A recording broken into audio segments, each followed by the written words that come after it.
It's my pleasure to welcome you to this GIST TechConnect, a webcast of entrepreneurship and innovation topics. TechConnect is part of the State Department's Global Innovation Through Science and Technology initiative called GIST. My name is Ambassador David Thorne, and I'm Senior Advisor to Secretary of State John Kerry at the State Department. Together with Secretary Kerry, I am leading a department-wide effort to position economic and commercial issues more prominently within the U.S. foreign policy landscape. I am working to elevate the importance of entrepreneurship, technology, and innovation in the State Department's promotion of global prosperity. Innovation and entrepreneurship are key components of promoting prosperity around the world. In particular, science and technology innovation leads to new products and companies that fuel economic growth, create jobs, and address important development challenges in agriculture, energy, healthcare, and other sectors. The State Department is empowering a new generation of global science and technology entrepreneurs through skills building, helping small businesses grow, and supporting innovation.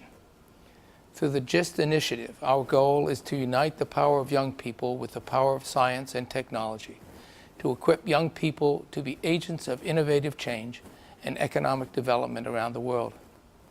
Through a range of activities like competitions, boot camps, and tech connects like this one, GIST provides innovators with the tools and confidence they need to launch and develop science and technology startups that can change the world.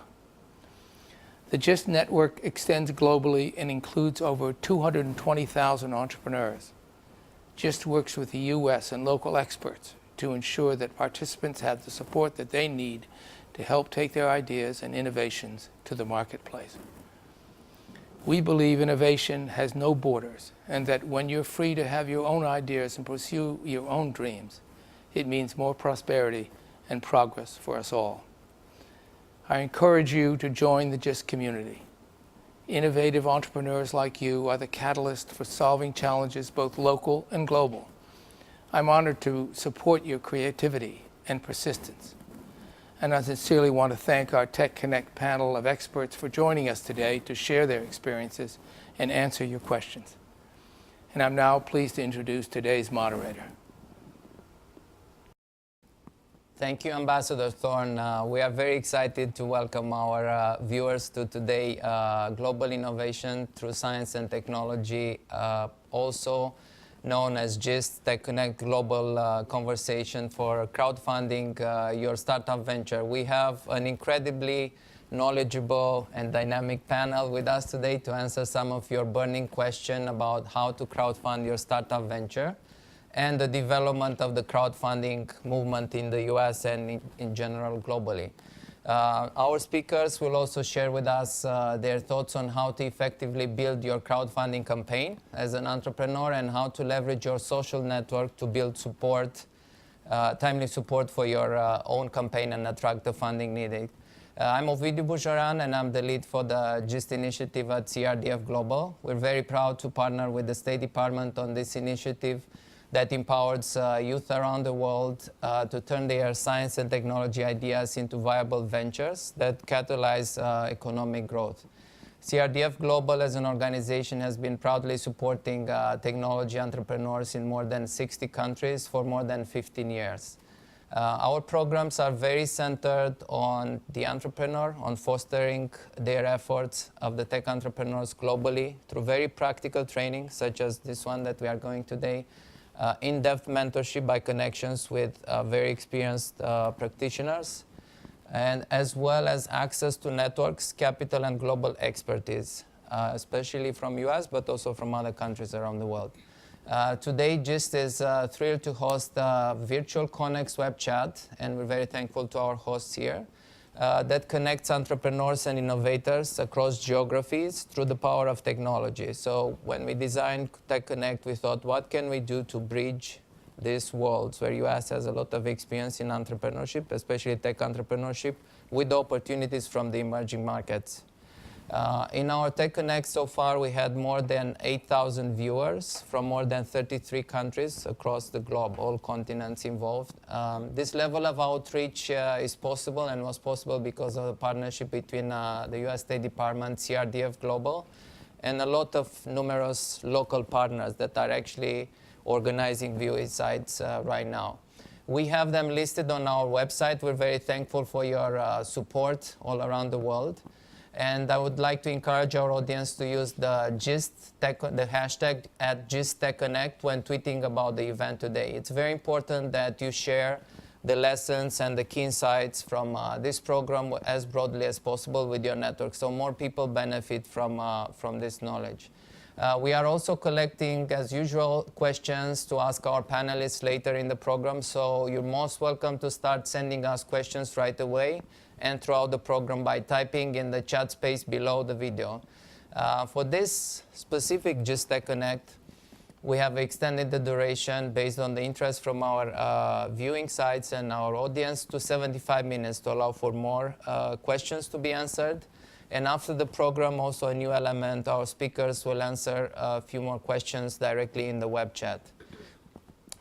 With us in the studio, getting down to business, we have Jason Best, who is the co-founder of Crowdfund Capital Advisors. He has co-founded two leading crowdfunding associations, the Crowdfunding Professional Association, CFPA, and the Crowdfunding Intermediary Regulatory Advocates, CFIRA. You got me on the spelling here, almost missed this one. In his current position, he works with professional investors, governments, development organizations, professional services, firms, and entrepreneurs globally to create the necessary policy and business strategies to fully leverage the power of crowdfunding investing. Also, Jason is an author, and he authored a great book, which is Crowdfunding Investing. You're most welcome to check it online. I think it provides a lot of the substance behind the crowdfunding movement globally. It's a great book. And next, we have Luan Cox. She is co-founder and CEO of Crowdnetic. She is a founding member of the Crowdfunding Professional Association, CFPA, mentioned before, the Crowdfunding Accreditation for Platform Standards, and the Crowdfunding Intermediary Advocate, CFIRA.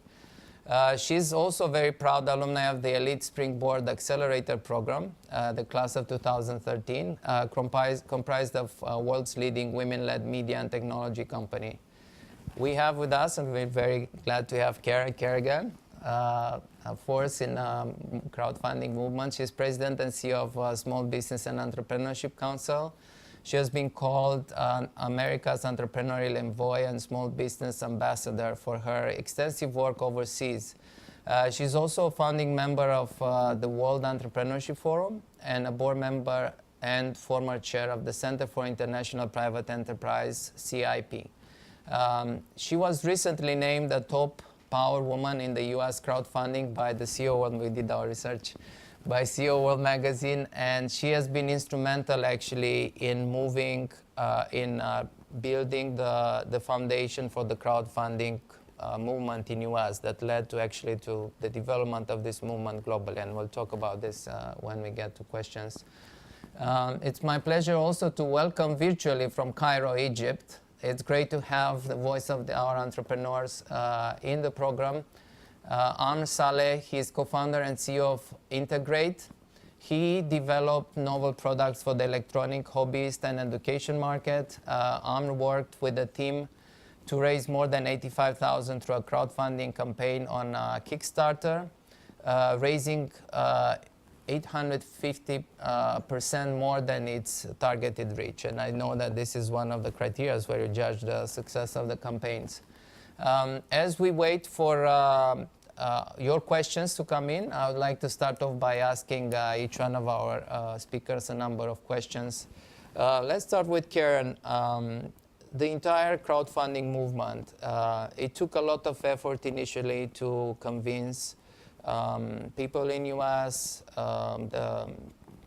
to support the legislation required to even allow for this, for this to happen. I think a fundamental issue that we see both in US and in other, not in US as well, but also in other parts of the world even more acutely, is the lack of funding, the lack of access to funding, especially for the early stage entrepreneurs, idea and early stage entrepreneurs. So we see a lot of entrepreneurs globally getting creative in terms of like what they can do. They bootstrap, they go through getting customers, they try a lot of efforts to actually power up their initiative, and also our women entrepreneurs in particular. I think if you can share with us a little bit of the initial thinking on how crowdfunding was thought to kind of help address this need for early funding for the entrepreneurs, and how this was built up in US. Sure, and hello to everyone, and entrepreneurs globally and those who support entrepreneurs, and thank you so much for inviting me, Ovi, to this event, and of course for the State Department for all they do to support entrepreneurship and economic opportunity abroad. You know, access to capital, I've traveled globally, obviously been advocating for entrepreneurs here in the US for close to 20 years.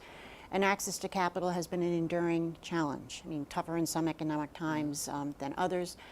But the whole notion of crowdfunding, you know, came out of a problem in the marketplace. And I think most particularly following the financial crisis and you know, during the recession that followed, that quite frankly there was a lack of capital for, I mean, those who even were successful raising capital were having a very difficult time raising capital. So startup capital, growth capital really did not, it was hard to come by during that period.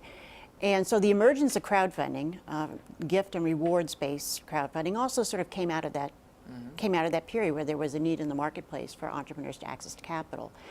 In terms of the next phase, raising equity via crowdfunding and debt, equity or debt via crowdfunding, that idea you know, came from actually entrepreneurs. Jason Best, so I can't take credit for this, Jason Best, he really, and his partner Sherwood Neese and Zach and you know, other entrepreneurs really were the genesis and you know, put a lot of effort and passion into helping to get the Jumpstart Our Business Startup Act passed, which makes equity and debt-based crowdfunding legal. We had to change an 80-year-old law in order to make equity and debt-based crowdfunding legal. So, you know, essentially, it was easier than we thought it would be, too. I mean, but there was a need in the marketplace. There was a political need. Yeah, in Washington, I've been working on stuff for 10 years, and I'm sure, you know, entrepreneurs also around the world, in terms of their advocacy work, it takes a long time. But there was a need in the marketplace. I think there was a very bipartisan support for this. There was an openness to doing something to address this critical need. Members of Congress, the White House were hearing this from entrepreneurs, that access to capital was very, very difficult. So the whole idea of making equity and debt-based crowdfunding legal, again, through platforms, we needed to change the law. It took about a year and a half. I'll leave out all the details. I'll do the Reader's Digest version. But within a year and a half, Jason and Sherwood Neese, his partner, and I, along with Zach, were in the White House where President Obama signed the bill into law. Now we're finishing up over at the Securities and Exchange Commission some of the rules and regulation, the regulatory framework that's going to govern equity and debt-based crowdfunding. But really, the need in the marketplace, there was a problem in the marketplace, and thankfully, our elected officials responded. So this is going to be really wonderful for entrepreneurs. I think it's great, and like I mentioned, after it's getting done, it looks easier. Right. But I think what's really important is that you work, I mean, you saw a vision, you saw a need in the marketplace, and most likely there was also capital available that was not put to good use to powering up new ventures. So I think you found a way to bring those things together. And what's more important, that this sparks a conversation globally as well about this. Yeah, and I think, you know, it made sense, you know, at this period in time for allowing ordinary investors to invest, you know, in the companies that they believe in the entrepreneurs that they believe in their communities, you know, to help with economic development and help to build the capacity of their entrepreneurs in those communities. Locally, yeah. But so there were some outdated laws that needed to be changed in order to make that happen. And technology, of course, social media has come a long way as well in terms of allowing for more of the transparency that market, will be needed, for these types of investment and the investor protection as well. But That's- anyway, so we're that's just great. still pushing Yeah, through yeah. the regulations, and they're going to happen soon. I think it's great, and later on we can chat a little bit about how this would be relevant or applicable for other countries that are actually in the network that may look at setting up those sorts of similar mechanisms, and if there are a few key pointers on how they could go about it. Sure. Because we have in the audience also people that build entrepreneurial ecosystems locally. One funny aspect is that when I met Sherwood, we were both attending an international event, and I barely was able to get his attention because he was on his BlackBerry checking the status of the passing of the Yes, that's the right. act. He was actually live chatting just to make sure if the thing. So there were a lot of things in motion. Yeah. Well, I think just, on the Yeah. final point about this, I mean, the power of entrepreneurs to get engaged in the policymaking process and actually in the advocacy, I think was very important in terms of getting this passed. I mean, to have, elected officials and policymakers hear from real entrepreneurs, not only about sort of the challenges, but also their solutions, and solutions that make sense for the 21st century. So really, it was very critical to have entrepreneurs involved in this whole process, and thankfully Jason and Sherwood stepped up. Yeah, I think we will see this in locally happening too. I think that's why it's really useful to learn how this was done in US, because most likely, and we're already seeing examples internationally. So Jason, in addition to the things I mentioned, he also is an entrepreneur himself, of course, and he also raised funding on crowdfunding. So we always attempt in our do the thing yourself. So what I would like to ask you, if you can go a little bit deeper, building on what Karen mentioned on the type of crowdfunding existing right now, where do you see them existing now, both in US and internationally, very briefly, and then to a certain degree, where do you see the role of crowdfunding in the funding cycle for the entrepreneur? So there are really three types of crowdfunding. Rewards-based crowdfunding, which is the most common and the largest volume of crowdfunding done today on sites like Kickstarter, where people would exchange a donation or a contribution in exchange for a reward of some kind. For example, if I'm a movie maker, I'm going to give you a DVD of the movie. If I'm a musician or band, then I would provide you with a free download of the album that I'm making. So very concrete exchange, kind of pre-purchasing inventory. And that's typically what happens with businesses. They're using rewards-based sites to pre-purchase inventory in their product. It allows you to show product market fit, and it allows you to show customer traction, which follow-on investors want to see. Now, the other types of securities-based crowdfunding that we've helped to create are equity crowdfunding and also debt-based crowdfunding. So the ability for you to have a stock transaction where you would say, I need to raise X amount of dollars to be able to do the following things for my business, and you'll receive stock certificates in exchange for that. The other is a loan. And essentially, just like a small business loan you would get from a bank, the ability to crowdfund that loan from your community, from your customers, or from other interested parties. Great. And where do you see this, where is the crowdfunding right now? It's like in US and also internationally. From my point of view, I'm constantly getting emails from the different crowdfunding platforms around the world. Yep. That are being built. Eureka is one in the Middle East that's growing. It's growing right now, and I see different ones, Eastern Europe, different parts of the world. Where is the crowdfunding movement right now, both in US and globally? So, well, in the US, certainly is the largest market for crowdfunding currently. There's an extremely vibrant market for crowdfinance and crowdfunding in the UK and some other Western European countries, including the Netherlands and Italy. And then globally, looking at rewards-based crowdfunding, we're really beginning to see a lot of sites take off. There are literally hundreds of crowdfunding platforms around the world that are either live today or spooling up to being live soon. We're seeing them in all regions of the world.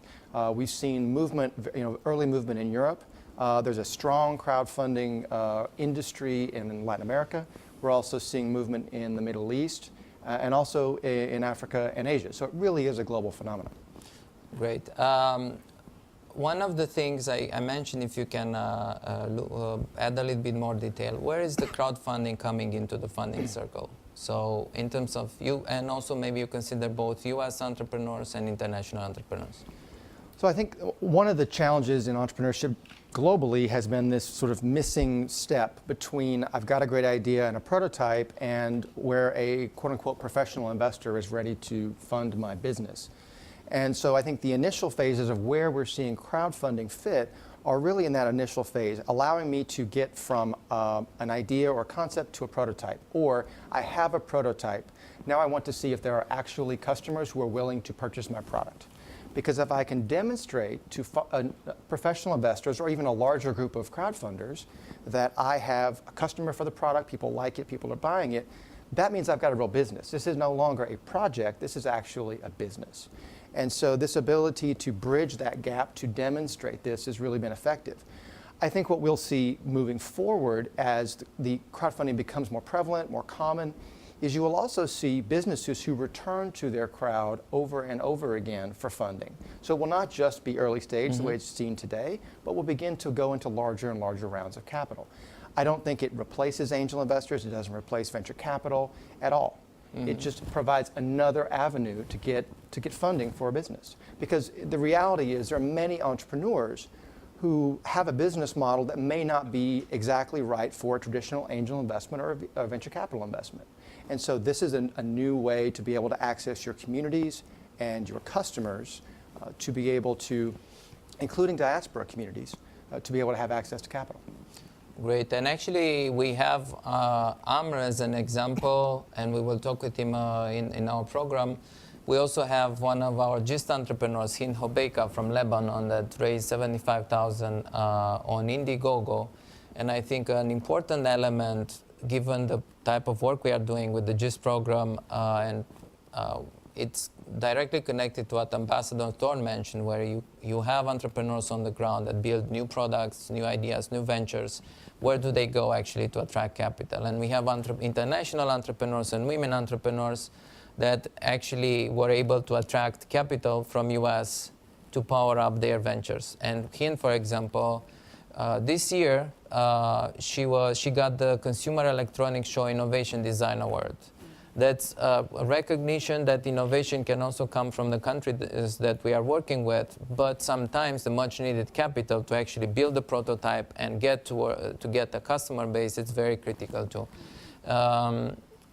Now we're moving to Luan. In the funding circle, the first step is actually attract some of the funding for crowdfunding. But then as you build your product, you start to get market traction. Where do you go next? So if you could share with us a little bit of your insights about your company, what you are doing. You're an entrepreneur yourself.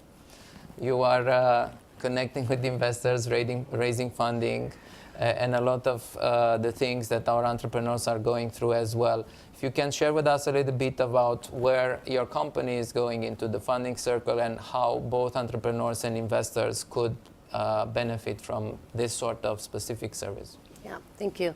Thank you for having me too, Ovi. Yeah, so our company, and Karen sort of alluded to it a little bit ago, we're very focused on providing the education and transparency and the distribution required for the investing public to know about these companies. So where we would come in, Crowdnetic has essentially built the data distribution infrastructure, both here in the US and working with partners in Europe. So where we would come in is after you've done your rewards-based campaign and gotten the validation on a Kickstarter or an Indiegogo type site, you've got a prototype build, maybe some customers, then you would move into the what we call crowd finance space. And this is where the Jobs Act comes into play, where you're going to actually give either securities in exchange for an investment or for money, and or issue debt, take a loan from the crowd. What we are focused on doing then is aggregating, bringing together all of the information that is available on various portals, both such as AngelList or WeFunder or Crowdfunder or Crowdcube in the UK, bringing all that information together and then making it easily searchable and understandable for normal people, not professional investors.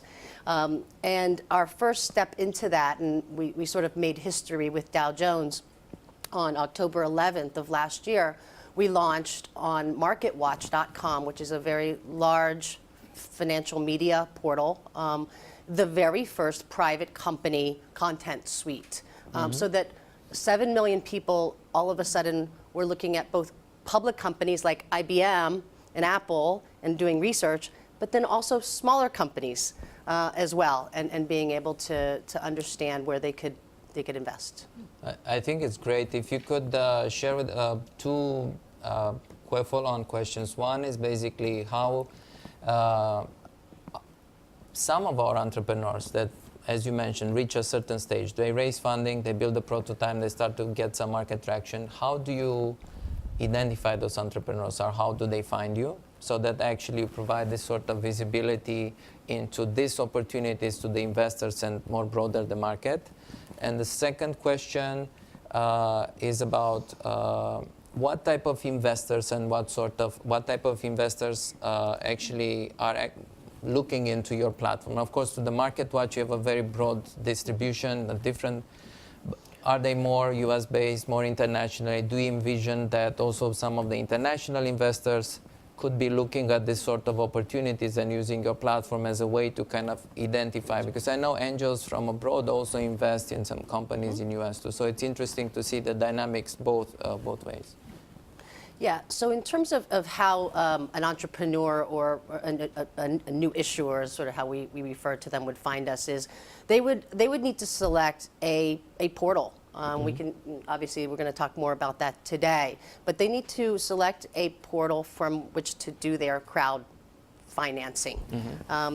And we have relationships with most of the prominent portals in the US and UK.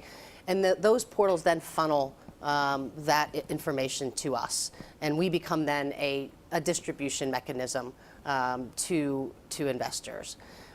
In terms of what types of investors are looking at this, you're right. It's definitely there's an international component.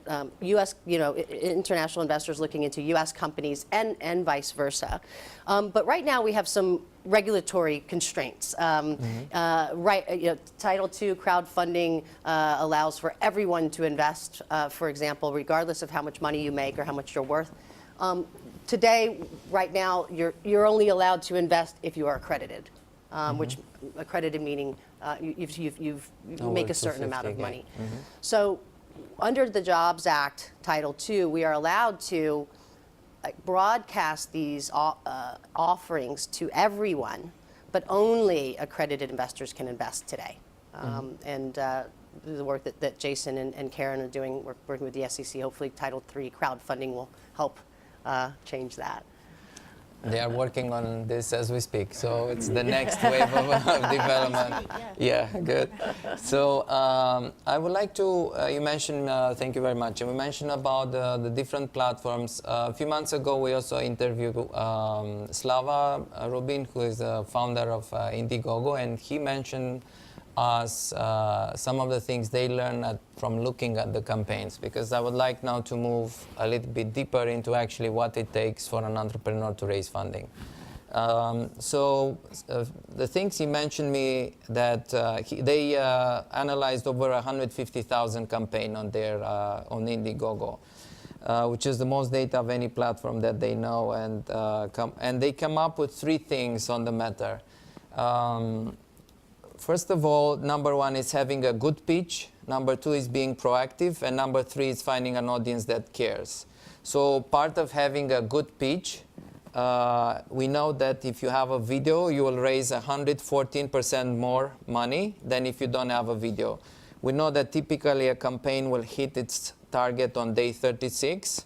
On average, of a 47-day long campaign. Number two is to be proactive. We know that if you have a fast start and you raise 25% of your funding within the first week, you are 5 times more likely to hit your target. And finally, It is finding an audience that cares, the way you move from your inner circle, the smaller circle, to a broader audience of strangers. That is when you have a higher activity and action, and that you become more discoverable on Indiegogo. We are getting a lot of questions from our viewers, and I think we'll move straight to the questions from our audience, which is great. Amr is not available via Skype right now, but he will be available to answer questions after the program on the chat. These are very great insights, I think, to set up the framework for our conversation, and I think we will be moving more into answering more particular questions from our audience on how the specific knowledge that you have could be relevant for our audience. We start with Nadir Lafendi from Algeria. Can you crowdfund on different platforms at the same time? And feel free, any one of you that... So Nadir, that is possible to do technically. However, it's really best to focus your efforts on one platform.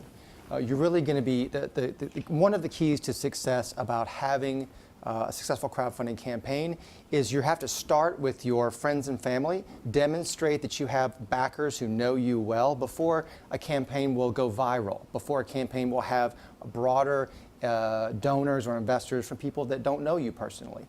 And so it's really best to focus your efforts in one platform, the one that's right for you. I know we're going to talk more about that later, and then build from there. Great. The next question is Mirza Awais Ahmad from Pakistan.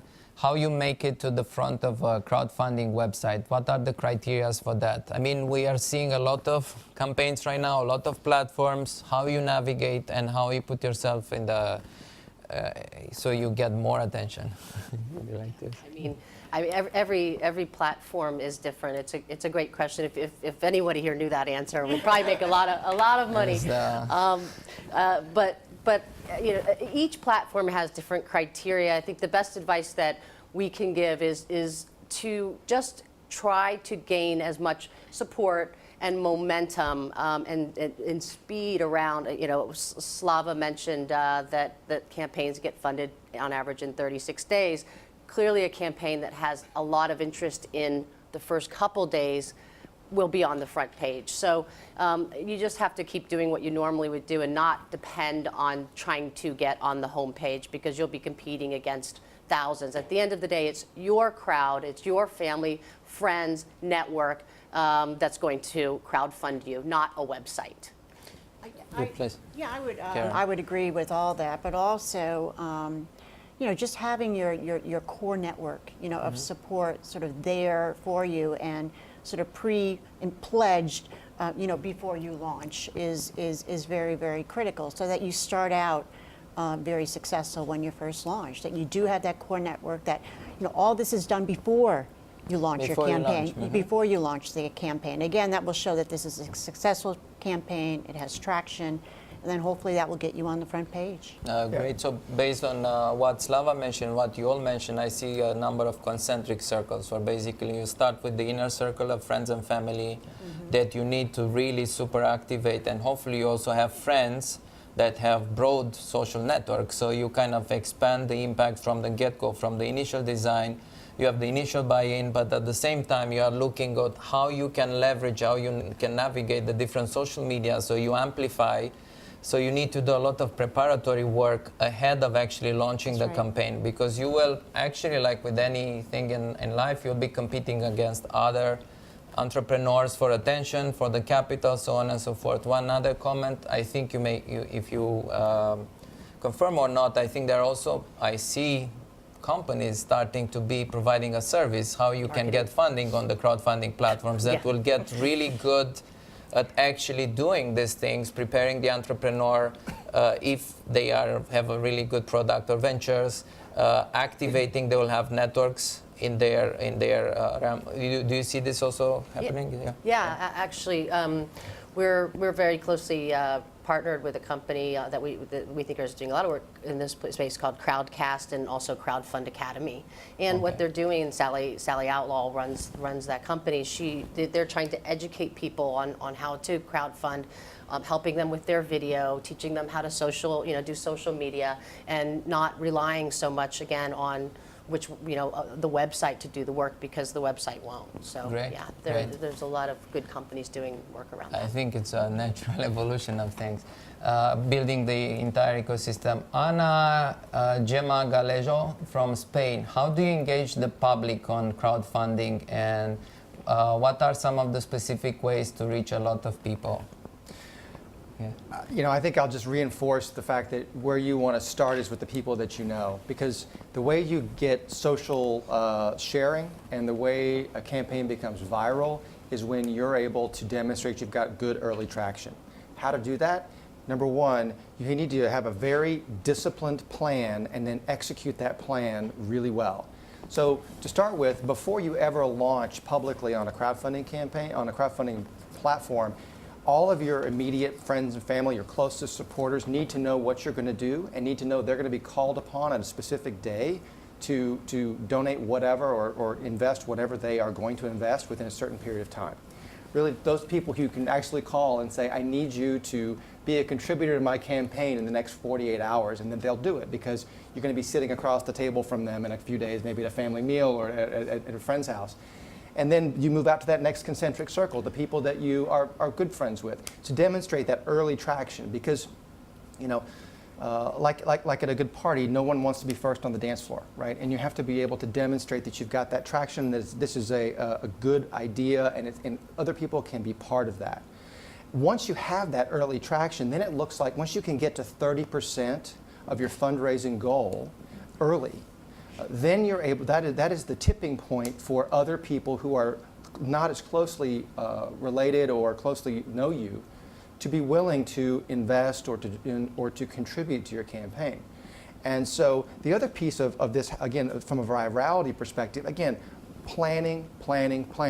The most important phase of a crowdfunding campaign is before you even launch. So you have a very specific campaign, day by day by day, of the activities you're going to execute in order to be successful. Yeah, great.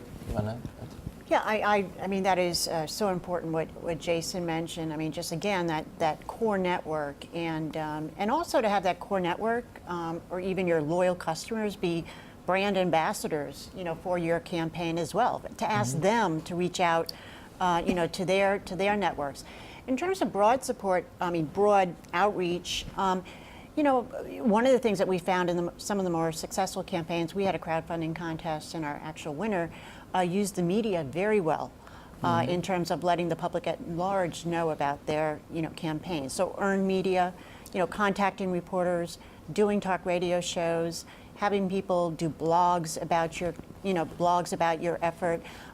Even if you start very targeted, if you're in a certain industry, you can sort of maybe target your media. But that is, if you're media savvy or reach out to reporters or people in the media, I mean, they'd be willing to, and particularly if you have a compelling story about why you're raising the money, what you need the money for, and that's great. And I think you guessed the next topic of the TechConnect, which is attracting media attention for your startup. Oh, there we go. We are in sync. One thing to briefly, just a brief confirmation on, I'm thinking in terms of getting the buzz, getting the support. To what degree kind of signing up a celebrity or someone that believes in your sort of product could, from the get-go, amplify the potential success of your startup? Do you see this in the... Oh yeah, I mean, I mean, this is marketing. This is marketing. Yes. Good. Anything So you I can asked an obvious question. Question is which celebrity? Right. Yeah, influential validators. Yes. I think it's a much it's nicer said, influential validators. And I think when you design a campaign, it's really important to see who would be this type of influential validators that will have an influence in the potential target audience for this sort of funding campaign. It needs to be relevant to that, like that influential validator, that celebrity has to truly, it's to be authentic with their brand. It needs to be aligned with who they are, so they can be passionate and authentic when they're talking about the campaign. Great. Next, Embassy Armenia, and we have a good number of viewing sites with the embassies. Thank you all for your support. How important is it to have your startup operational before you start raising money through crowdfunding? I think that there are campaigns that begin with a concept or an idea, Typically, we see more success with campaigns that already have a prototype that they can at least demonstrate through their video and talk about very passionately and have potential customers speak to. So that having that prototype or having at least a couple of early customers, I think gives you a better chance for success. That's great. And it also depends on what stage, again, you are in your crowdfunding life. Yes. But in terms of the persuasion element, that's what also Slava mentioned. It is critical to have a video component that maybe can communicate in a very succinct manner what is the story behind, what is the product, how do you plan to address it in a way that connects with the audience, maybe better than if you have just like a print version or a text, right? So, Absolutely, yeah. Okay, we have a question we have also Amr on the phone with us. Welcome, Amr. How are you doing? Hi, Ovidio. I'm all good, all good. I'm sorry, I apologize for the misconnections and disconnections that happened here. No problem, no problem. Thank you for being with us. We're very glad to have you with us. And would be great to learn from your perspective. You've been very successfully attracted capital, crowdfunding capital on Kickstarter. And you kind of went 850% over your initial target, which is a very clear indicator of success on the crowdfunding platforms. If you could share with your audience that is very international in nature, global in nature, what are some of the key things that you have done? If you could link it to some of the things that our speakers in the studio mentioned, what some of the things that worked, some of the things that did not work that you could share with our entrepreneurs? Okay. Well, first off, when doing crowdfunding, you have to search for the most suitable crowdfunding website you would launch on. Some people launch on their own websites, and some use the already existing crowdfunding platforms because they already have the audience, they already have the history of doing a lot of successful crowdfunding campaigns, so the backers can trust them. And in our case, we chose Kickstarter because our product was it's a very tech-related product. Its target market is very niche, and we were targeting the U.S. market specifically. So that narrows all the options into two, which are Kickstarter and Indiegogo. Though Indiegogo gives some flexible options like getting the flexible funding, I mean not all or nothing like Kickstarter, and maybe it takes a less percentage. It is open for any project creator from any country. But when we decided to go for Kickstarter, it's because the number of related tech projects that were done before on Kickstarter were much higher than that on Indiegogo. So we selected first Kickstarter. It was very tough for us. It was very intensive to plan for the campaign before it starts. And we read almost more than 75 case studies about successful and failure projects that went on Kickstarter before. And the most important part is that when someone does a crowdfunding campaign, he expects that when I put my project on Kickstarter, the pledges will go on instantly. No, at the switch of the button. We wish it was that easy. That's a very big misconception, because you have to get the tribe before even getting on the crowdfunding website or the platform.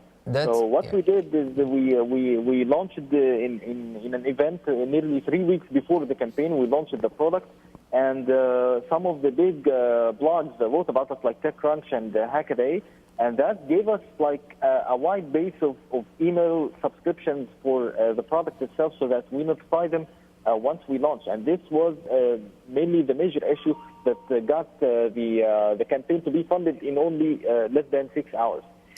Oh, amazing. It's great to hear this, the validation of some of the points that our speakers here mentioned about, but it was really critical, your point about how do you go about choosing the right platform to start with. First of all, looking at the number of potential investors or people that could put in money in your venture, but also the type of campaigns and the type of audience that you are looking at.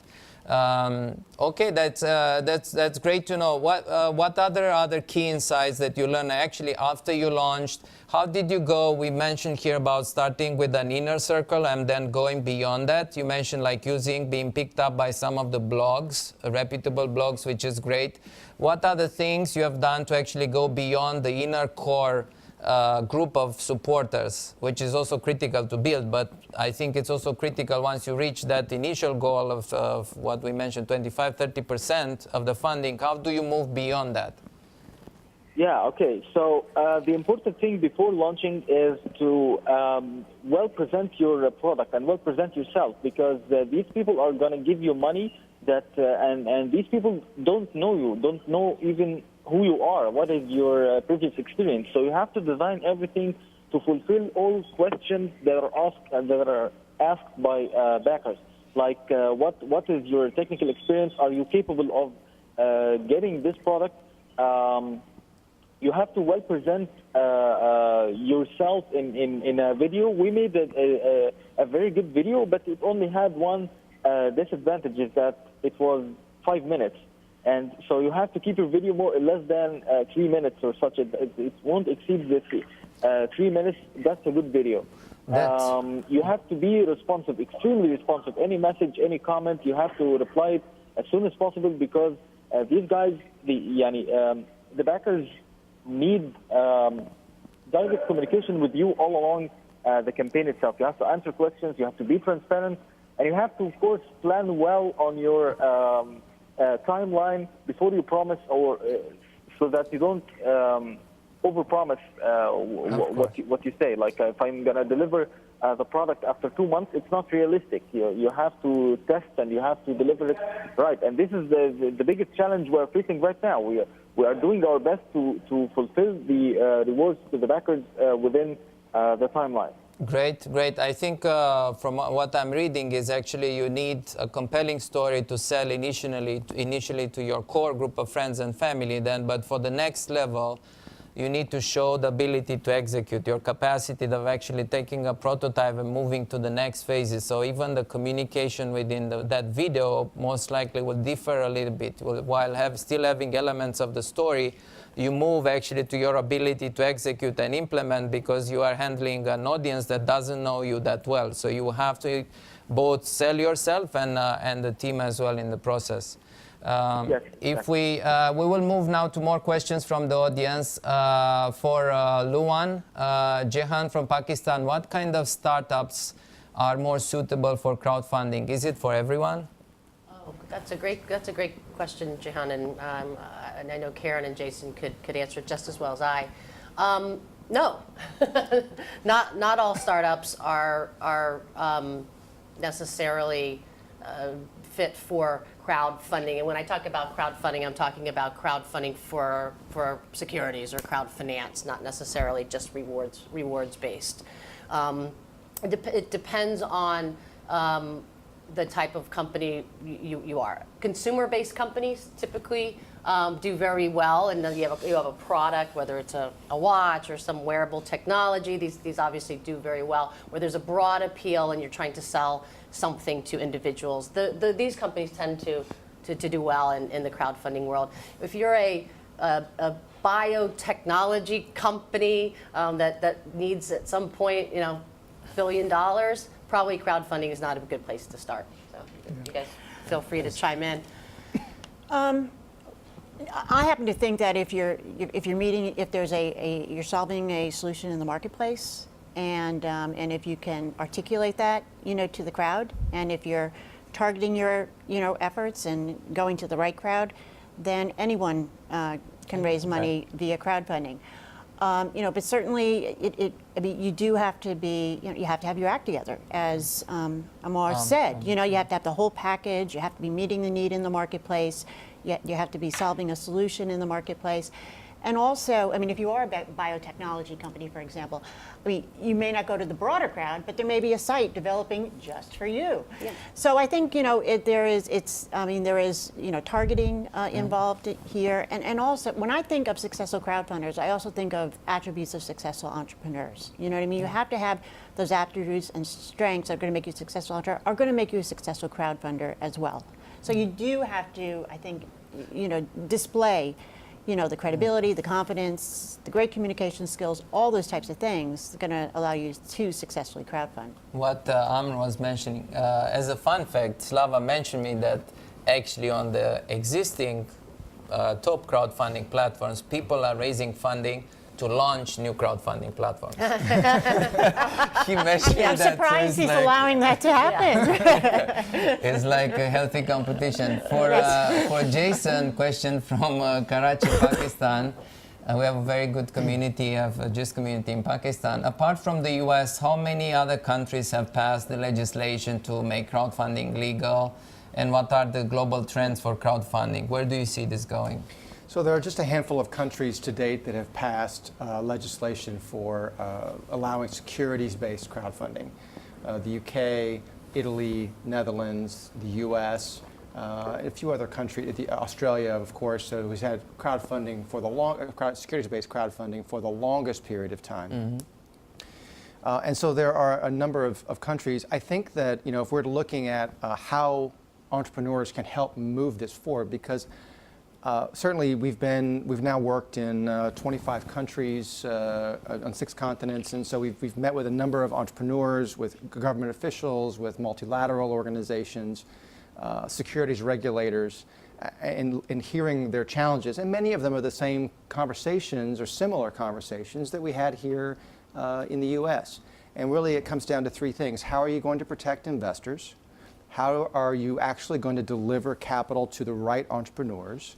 And how do you provide regulatory oversight for the securities regulators? Because one of the things that we did was to say, we want this to be a regulated industry because we want to make sure that it's a vibrant and stable industry, which is the only kind of industry for crowdfunding that's going to make it successful long term. And so the things that are, a couple of quick keys on making a legal change, and I think that these are universal. Number one, everyone knows the challenges. What you need to do is come up with a creative solution to those problems.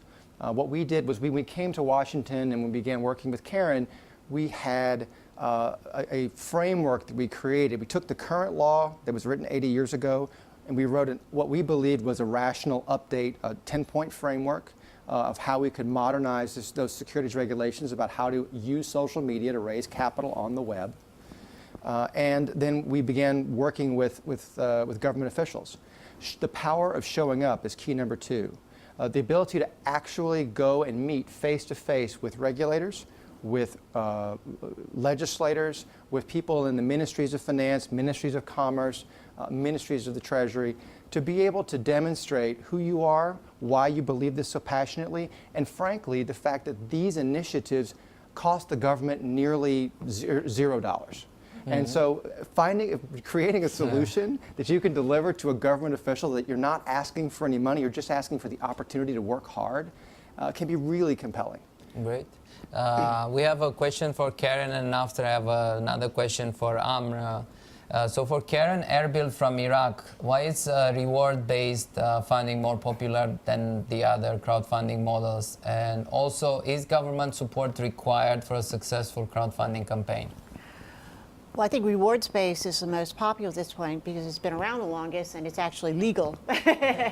Here in the U.S., I mean, accredited crowdfunding, you know, is up and running, and you know, that's been successful. But we still need to get the framework fully developed and finalized in the U.S. before for the next waves of the equity and debt-based crowdfunding. So rewards-based has been, but also moving forward, I think rewards-based is going to remain very popular because it, you know, basically ease of access and you know what it can do in terms of validating your product or idea, raising small amounts of capitals, building on that maybe to move to an equity finance, an equity crowdfunding campaign. The second question was about what is the role of the government? Is the government involved in the crowdfunding campaign, or what's the role of the government in everything? well, in I mean, well, really, right now it's, regulatory providing. well, just not for currently for rewards and gift based. I mean, not involved at all, but certainly in the equity and debt based crowdfunding space, it is providing that regulatory framework, to make it happen, but not. After this is laid out. Basically, it's a marketplace, and then It's a marketplace. The platforms themselves, will have to comply with certain reporting requirements. I mean, issuers certainly do have. The business owners themselves, the entrepreneurs, have a lot of government, requirements in order to raise money on these platforms. So there is going to be that type of reporting, that type of compliance. I mean, a fair amount of work that they're going to have to do, in order to take advantage of these platforms. Right. And that's why we've really been focused on also building the infrastructure required to provide this level of transparency, because now we're moving to a world now where new types of investments are being born globally, and just like stocks, just like bonds, there needs to be a way for people to make sure that they can see all the information in one place, and the regulators want that as well globally. I think it's great, and they are both complementary points. I would like to move to Amr with the question we were discussing here in the studio. How important is actually, once you have a core group, and not just a core group, the people that actually invested, they kind of supported you through the crowdfunding platform. How do you actually engage them? How do you learn from them? How do you shape, improve the product of what you have based on some of the insights? How do you, because in a way there's the voice of the marketplace to a certain degree, if you've done your work and you are connected to the right sort of audience, that actually could validate, invalidate, or improve some of your initial thinking on the product, its role on the market. Have you done some of your efforts in this regard? And then maybe if any of the speakers in the studio could add to that. Yeah, I guess that is a great question, because one of the reasons that people go to crowdfunding platforms is product validation. You're selling the product before even manufacturing it, right? Mm-hmm. So all the rewards we get is like some pre-orders, because when you exceed your target, actually people are not paying money to support you anymore. They are paying money to get your product. So it's a great product validation tool. And about the getting feedback on your product, it's amazing, because we actually crowdsourced ideas. We learned a lot from our backers. They suggested a lot of features to be added, and that got us great insights about the product and about the market. We didn't think that we would get, for example, a lot of requests on the Windows Phone. We were focusing on Android, and we expected, of course, to get requests on the iPhone, but we didn't expect to get that much requests on the Windows Phone. So now we're planning to do the Windows Phone application. So it's a great tool for product validation. It's a great tool for learning about the market itself. Great. Thank you very much, Amra. It's great to learn that you are actually walking the walk. A question from one of our newest partners on the GIST initiative, Azerbaijan High Tech Park. What are the legal implications of a company raising crowdfunding on a US-based platform? Well, on the rewards-based side, companies are able to do that very easily. However, on the equity-based side, you need to be a U.S. Registered corporation. For example, a Delaware corporation is one common example. And we know a number of companies outside of the United States that have incorporated here in the U.S. so that they're able to then raise money for securities, whether it be through a traditional private offering or through crowdfund investing in the future. Great. For Luan, the next question from Susan from Bermuda.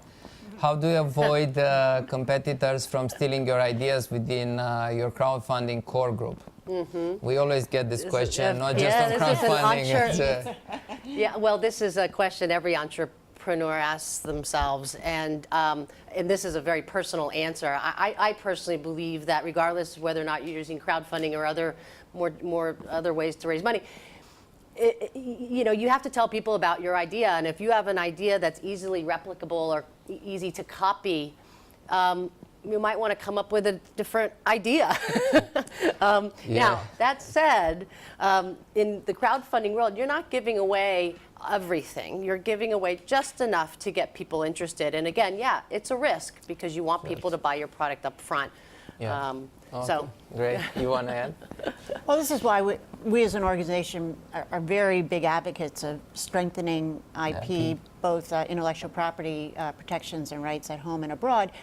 But also, I mean, you run that risk if you're crowdfunding or not. I think the key differentiator is the entrepreneur themselves and whether their excellence in terms of how they execute and the passion that they have and the quality that they bring, to bringing that product to the market. And this is from the ideation panel. We had a similar question actually, and our speakers, both Nolan Bushnell and Jeff Hoffman, mentioned that the key is in the execution. You have a great idea and you run as hard as you can to actually implement it, get it done, and differentiate yourself. And wherever possible, you protect yourself through the IP. That's right. By connecting. Embassy Armenia, what are the best ways to proceed after you raise money on crowdfunding? How do you demonstrate results? And is it advisable to crowdfund for your second round already? Well, I think it's a great question because we have so many times people focus only on how do I get to my goal and not about what do I do after it's over. And really the second most important thing to think about after planning it before you start is how am I going to then communicate and engage with my audience, with my funders, whether it's through securities or through rewards, over time. The number one reason for that is, and maybe Amr has some experience in this, is things rarely go exactly to plan when you're developing a new product or service. It's shocking. But there are things are going to go wrong, things are going to be different, things aren't going to be perfect. And so the ability to regularly communicate with your audience over time is really important. I'll just tell one quick story. A campaign that I contributed to it was a coffee making apparatus that I found on Kickstarter. I thought it was really cool. I thought the video was really compelling. I bought the system. I was told it was going to be available in about 60 days. It took 6 months for me to get it. Now, what kept myself and the other funders calm and not worried about our money that we had given to this entrepreneur was every 1 to 2 weeks I had an email with an update about what was happening that had videos or photos of what was taking place and communicating regularly to the different challenges he was experiencing. Now, what was great about that is one, I felt like I knew what was happening and all of those were very rational and understandable issues. But number two, just as Amr said, the things you're going to learn from your funders are amazing. And what that entrepreneur was able to do was able to connect with so many people who could make suggestions or resources to make their process more efficient and more effective. Great. We have a viewing group in Erbil, Iraq. And Karen, maybe if you could answer the question, why has crowdfunding grown so quickly in the US, but maybe it's growing a little bit more slowly in other regions such as Middle East? What are some of the global trends that you see, and where do you see crowdfunding in 5 years? And everyone is welcome to connect. Well, maybe Jason could better answer the question in terms of, the trends well, globally. I know why, here in the U.S., I mean, we are, I think just because of the entrepreneurial, culture, here in the U.S. and just the The emergence DNA. of crowdfunding here in the U.S. and how it's, I mean, that's why, I think it is It's sort flourished. of booming and flourishing and will continue to grow.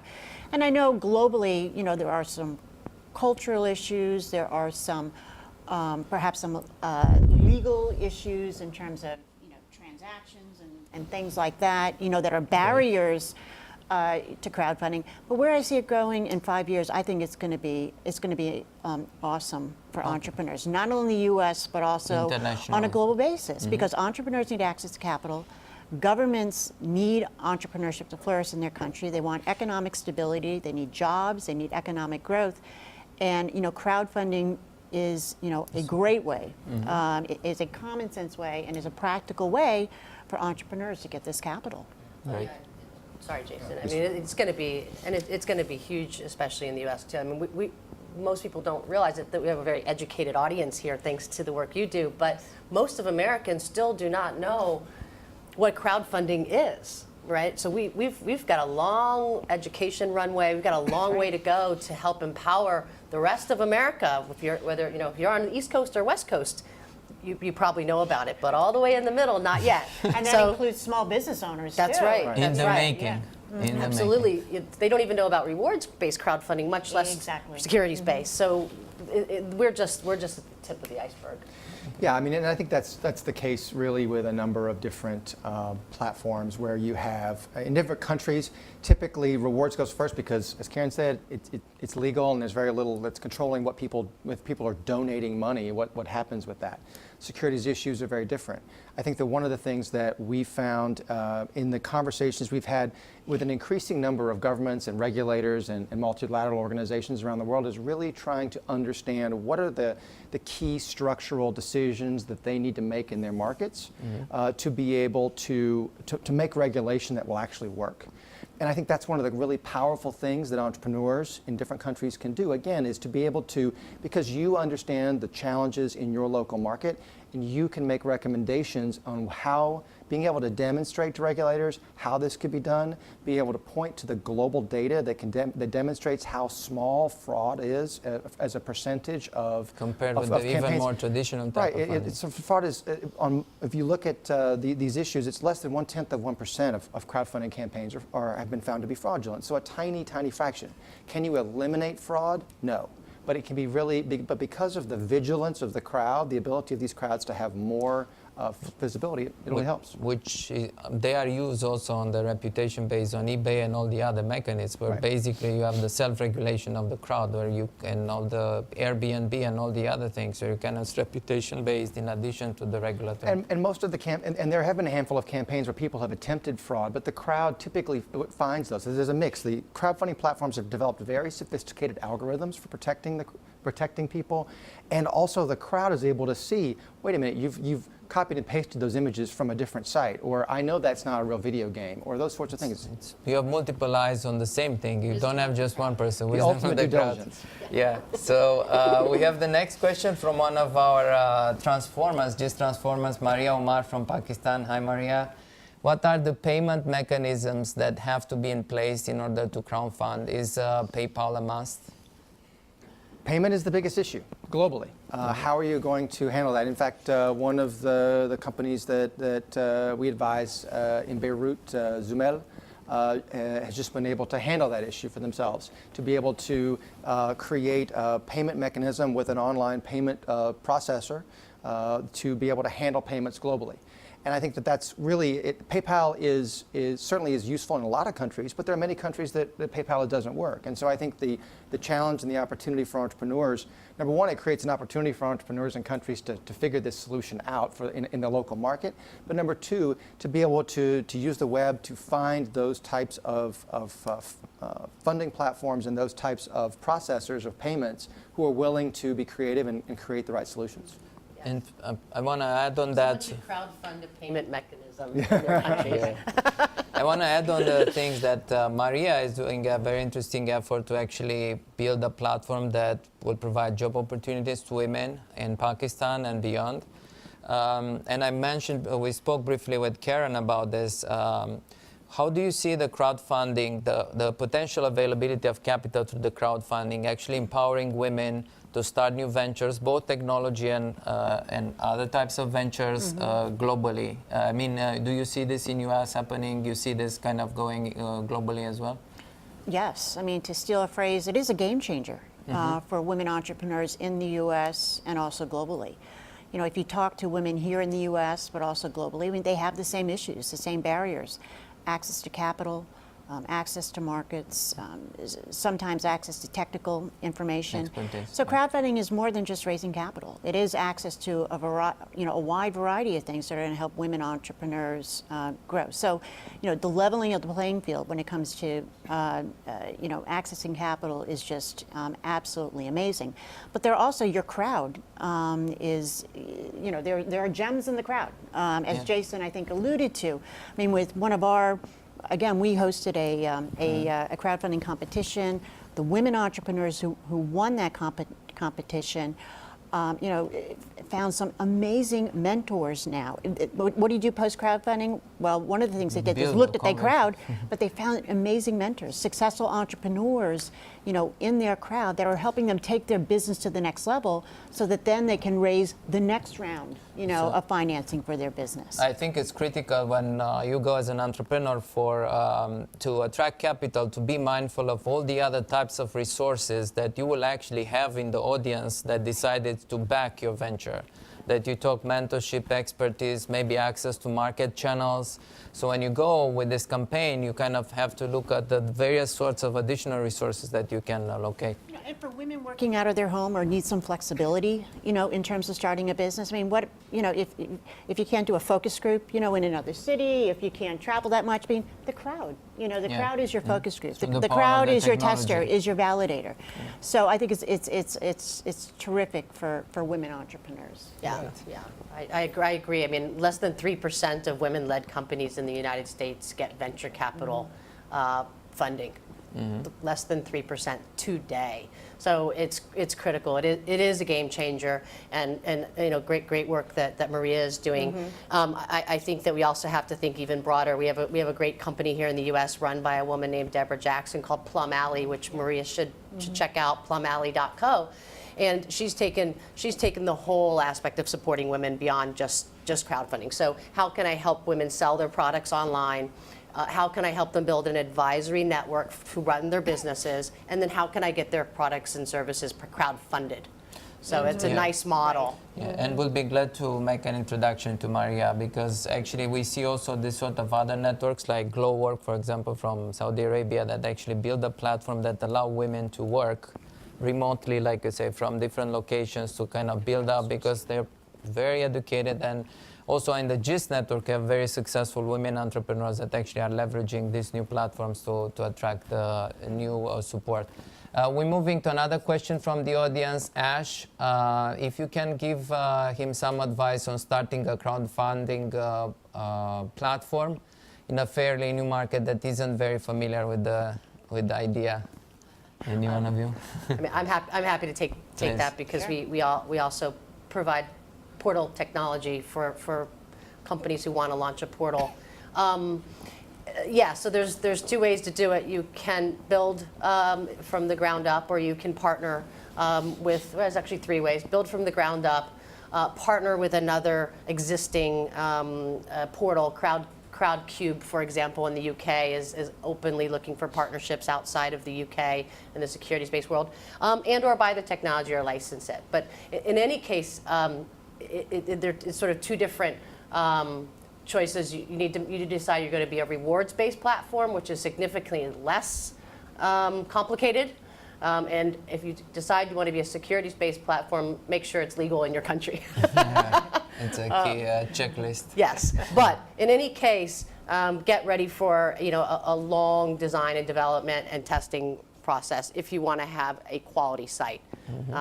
We don't advise anybody to get in it. You're getting into the financial services business, and I think that new portal entrants need to really realize that and appreciate that. Great, thank you very much, Luan. For Jason Allen from Tallinn Tech, how do London, US, Israel crowdfund platforms compare to one another? Well, Alan, I think it really depends on what part of the crowdfunding market you're talking about. I think there are if you look at, I guess what I would say about for the UK market, UK versus US, the UK has had securities-based crowdfunding now for 3 years. There was a recent study that was done with Cambridge and UC Berkeley and Nesta. They did a great job of outlining what a light-touch regulatory environment, a willing crowd of potential donors and investors, and a responsible industry are able to do, and to be able to create a multi-billion-dollar market in a very short period of time. And so I think that it's a great case study of looking at what a market that an orderly market can form in a very short period of time to deliver a lot of impact. Between 2012 and 2013, the market doubled for crowdfinance. Great. And I would like to invite each one of you, your top advice, if there's one thing our entrepreneurs should do. And what they should do to actually be very successful on Chrome. One thing, that's one thing, and then we'll wrap it up. Please. Well, I would say basically look at what successful crowdfunders have already done. I mean, if you go to sites, and look at what, sort of walk through what they have done. And there is sort of there are best practices out there. You mentioned Indiegogo.com. I mean, they have a whole best practice resource. Visit these sites to learn the lessons of successful campaigns, and that way you don't waste a lot of time and resources making mistakes. Absolutely. Yeah. Great, Luan. Get your friends and family's support first. They're the people who know you the best. They trust you. They think you're probably pretty smart. If they don't invest in you, who will? So go to them first. Okay. The key, another thing I would add to that is you need to give before you ask. And so when people think about virality, it's about how are you going to give to the community, demonstrate that you're adding value to an online community before you ask for money. And so after you've secured the work and the support of your family and friends, how do you go to that next level? It's by demonstrating you're going to give before you ask. And I think that just the work that Amr did is amazing. I met Amr when I was recently in Cairo. I'll be back there again in a couple of weeks. And I think that the campaign that he and his team put together is really a great example of how to execute a crowdfunding campaign. You want to answer? Just one more thing. Crowdfund investing. We have the book right here by Jason. She helped me out. I wanted to mention, but that's the second time. We have a great resource right here, the A to Z. And it's very detailed, actually, Yes. just kind of tapping the very specific components of the crowdfunding. Amra, what is your first thing the one thing you advise our entrepreneurs? I would say build a good product and engage the community a lot. Just like you guys all said, it's all about the community. Get your family, your friends, everyone in your community to support you. This will engage very much a good momentum at the beginning of your campaign. If you get to your 30%, then you're good to go. And try not to put a high target for your goal. Make it as low as possible to cover just your expenses, and once your campaign hits your target, pledges will flow normally. It's a typical thing. Wonderful insights. And as always, time flies with TechConnect. I'm afraid we are out of time. Thank you so much to our wonderful panelists, Karen, Luan, Jason, and Amra. And also to everyone viewing today, thank you very much for being with us and for all the wonderful questions. Special thanks to the hosts around the globe for mobilizing their entrepreneurial communities and be with us. We can continue to help each other and our local entrepreneurship communities by staying involved with the GIST initiative. To find out more about how to get involved with GIST, please visit our website at www.gistinitiative.org. And also like us on Facebook. We have a growing community of about 230,000 entrepreneurs from all around the world that actually share opportunities with one another. GIST builds capacity and strengthens the entrepreneurial ecosystem across Africa, Asia, Middle East, Turkey. This initiative that's led by the Department of State and CRDF Global identifies and supports the most promising tech entrepreneurs and supports them through practical skills development, networking, and financial advice. The activities of GIST includes, like it was mentioned, the Technology Idea Competition in conjunction with the annual Entrepreneurship Summit that this year will happen in Morocco.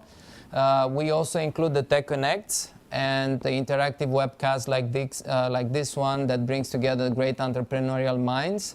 And the startup bootcamps that provide more in-depth training and mentorship. The last one we did was in Jordan in December. We connected over 2.6 million youth with entrepreneurship resources that the State Department social media platforms have. We train more than 3,500 entrepreneurs, global 230,000 community of entrepreneurs. And the members of GIST are very eager to take on the challenges we're talking. We already have concrete examples of people that have been on the crowdfunding platforms, raise funding, like Hint, like Amra, and actually taking their innovative ideas to market. That's nothing more powerful than actually taking one idea and implementing it, generating jobs, like the Ambassador Thorne mentioned as well. To close, I would like to emphasize how important it is to continue to look at the novel ways of attracting funding for your venture. And I'm very glad that the crowdfunding movement exists first in US and it's growing internationally, because we see the results of how this translates into support for our entrepreneurs and how it helps them actually making their dreams come true. Today's program is just the starting point on your journey to crowdfund your startup venture. And in your journey, you should, like you heard the advice here, you should continue to research how other entrepreneurs, what Karen mentioned, did it before and reach out to them. Amra is a great case in point of an entrepreneur who walked the walk and attracted the financial support in a very intelligent way. It's not just the capital, but all the other additional resources. Hind is another great entrepreneur that walked the walk. We just know that you can do it as well. Obviously, the opportunity is here. There's the power of the technology. It's becoming more available both for international and US entrepreneurs. And it's all about creating opportunities for your venture and actually acting on it. We hope that you can join us for our upcoming TechConnect on April 2014, April 2nd, attracting media attention for your venture, where we'll have an amazing lineup of speakers, such as Mark Roberge, who is Senior VP of Sales for HubSpot, one of the fastest growing inbound marketing, online marketing companies right now. Stay informed about this and other GIST programs by signing up for our newsletter using the link that will appear on your screen and joining our Facebook community. Until then, take care and keep in touch, and see you on April 2nd. Thank you very much. Thank you all. Thank you. Yeah. Terrific.